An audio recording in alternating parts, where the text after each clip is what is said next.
25 తేదీ తెల్లవారుజామున 3 గంటలకి ఒక కారులో బెంగళూరు వైపు వెళ్తున్న ఒక ఇద్దరిని కొంతమంది వ్యక్తులు అడ్డగించి వాళ్ళ దగ్గర నుంచి తీసుకెళ్తున్నారని వేరే వాళ్ళు వచ్చి అక్కడ డ్యూటీలో ఉన్న ఒక ఇన్స్పెక్టర్ గారికి బోయ శేఖర్ గవర్నమెంట్ ఇన్స్పెక్టర్ గారు డ్యూటీలో ఉన్నారు. ఆ డ్యూటీలో ఉన్న సిఏ గారికి చెప్పడము, సిఏ గారు వెంటనే వారు చెప్పిన ప్రాంతానికి వెళ్ళడం, అక్కడ ఏమీ కనిపించకపోవడంతో పోలీస్ స్టేషన్లో కంప్లైంట్ ఇవ్వడం జరిగింది. దానిపైన కేసు నమోదు చేయడం జరిగింది కియా పోలీస్ స్టేషన్ పరిధిలో. దాని తర్వాత ఈ కేసును దర్యాప్తులో భాగంగా ఒక కార్ని ఒక ఇద్దరు వ్యక్తులు ఎవరినైతే తీసుకెళ్లారంటున్నారో ఆ ఇద్దరు వ్యక్తుల్ని మనం పిలిపించడం అతన్ని వారిని గుర్తించడం జరిగింది. వారు వచ్చిన తర్వాత వాళ్ళని విచారిస్తే వాళ్ళు సూరత్ నుంచి బెంగళూరుకి హైవే మీద వాళ్ళ కార్లో వెళ్తున్నారు.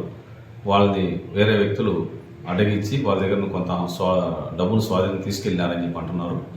సో ఎవరు తీసుకెళ్లారు, ఎందుకు తీసుకెళ్లారు అనే దాని గురించి దర్యాప్తు జరుగుతుంది.